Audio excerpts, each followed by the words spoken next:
Hi, everyone. I'm Cat Oriel with Forbes Breaking News. Today, I'm here with Rep. Aaron Bean of Florida. Congressman, thank you so much for joining me today. You've already had a busy past few days back from recess, but during the break, you were also still hard at work, joining more than 60 other House Republicans on a trip down to the southern border. Can you describe to me what was it like visiting the border with Speaker Johnson, and what did you see while you were there? Kat, it's great to be with you. Thank you so much. We did. I got the call. What would you do? You get the call just a couple days after Christmas, a message from Speaker Johnson, join me at the border in 4 days. We're going to meet at Eagle Pass, Texas. And so I'm in, and it was enlightening. I had been to the border before last year with Tony Gonzalez to see it firsthand. And we had just seen the week before, right after Christmas, how tens of thousands. We were averaging 10,000 a day of illegals coming through to see it firsthand. It was a lot cleaned up, but I've got several facts that I want to share with you and your listeners and viewers today. We have no border, Cat. It's shocking. We have no border. And while we were there doing a press conference and seeing, they cleaned it up a lot and they took our numbers way down. But still, to see young men walk across the border. That's what they did. There's nobody stopping them. In fact, they walked halfway across the river. Our Border Patrol has boats that'll pick them up, bring them to our side, and then they are put in a van, chauffeured to the processing center where they're given meals, clothes. They're interviewed, and we'll hopefully talk about how they are so-called vetted. We'll talk about that, and hopefully you'll ask me about that. And then they are put on a bus or a plane and flown or distributed all across America. Texas is no longer the only border state. Every state is a border state. You hear that a lot, but it's real. It's happening. We have no border, Cat. That's the takeaway. There is no border. There's no one stopping anybody from coming in, and that's the sad reality of where we are right now in America. Yeah, and talk to me more of what you used air quotes there when you meant what you meant by when you say vetted, and also when you say we have no border. So I'm wondering, what do you think the solutions are? Should we have a physical border, a physical barrier, a border wall? It is a national catastrophe, Cat. If I'm president, I send the army, I send anything we need to do to say enough. We don't know who's in this country. Nearly 8 million people have come in illegally under Biden, and they're not sneaking in. They just walk in. That's why I say there's no more border. There's no illusion of trying to stop anybody. You walk across, you come across, we help you. We help you.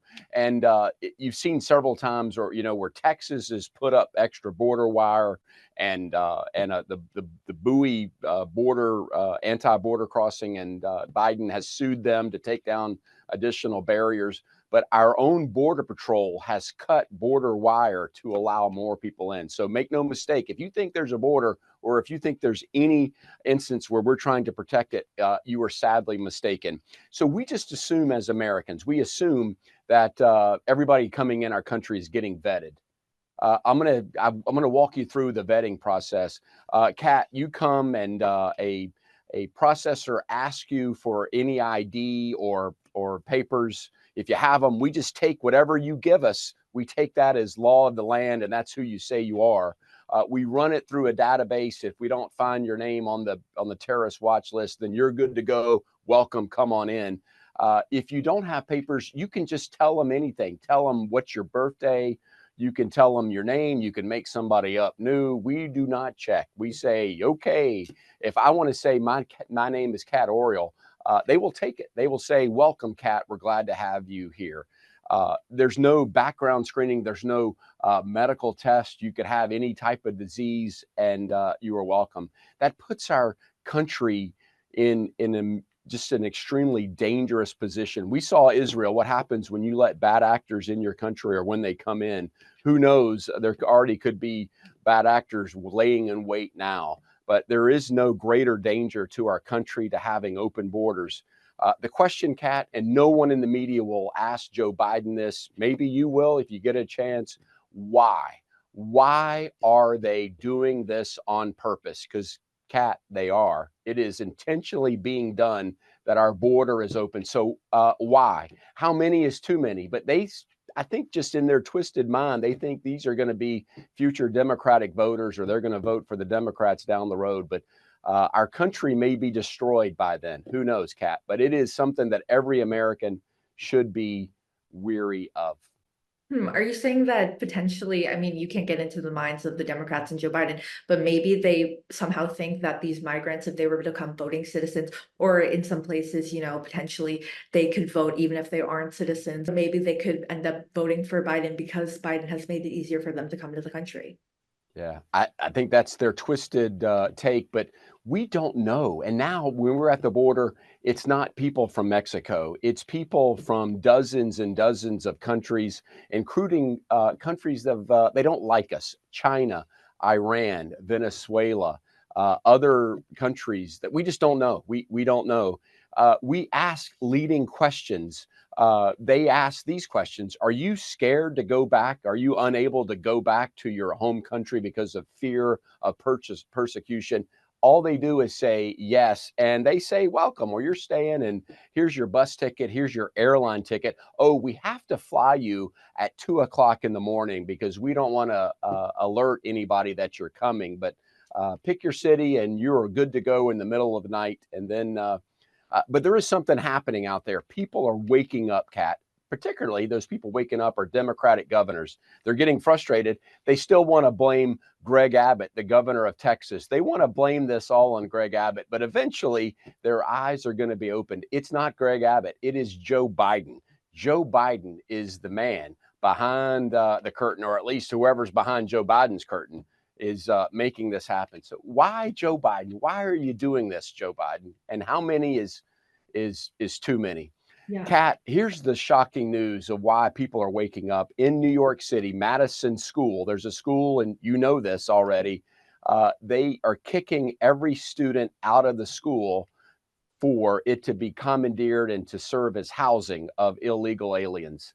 2,000 students that go to that school are schoolless. They are without a school so that Joe Biden and Democrats can house illegal aliens. Only in America, only during this time. It's crazy town, Kat, and people are sick of it. They're tired of it. And as Republicans, we got to do all we can. We're the last remaining factor of trying to save this country. It's of the utmost importance. So the only solution in your eyes is getting Joe Biden out of office. There's no border security policy change that you think he can implement so long as he's in office. And then my other question for you, what are your thoughts on the impeachment inquiry into Homeland Secretary Alejandro Mayorkas?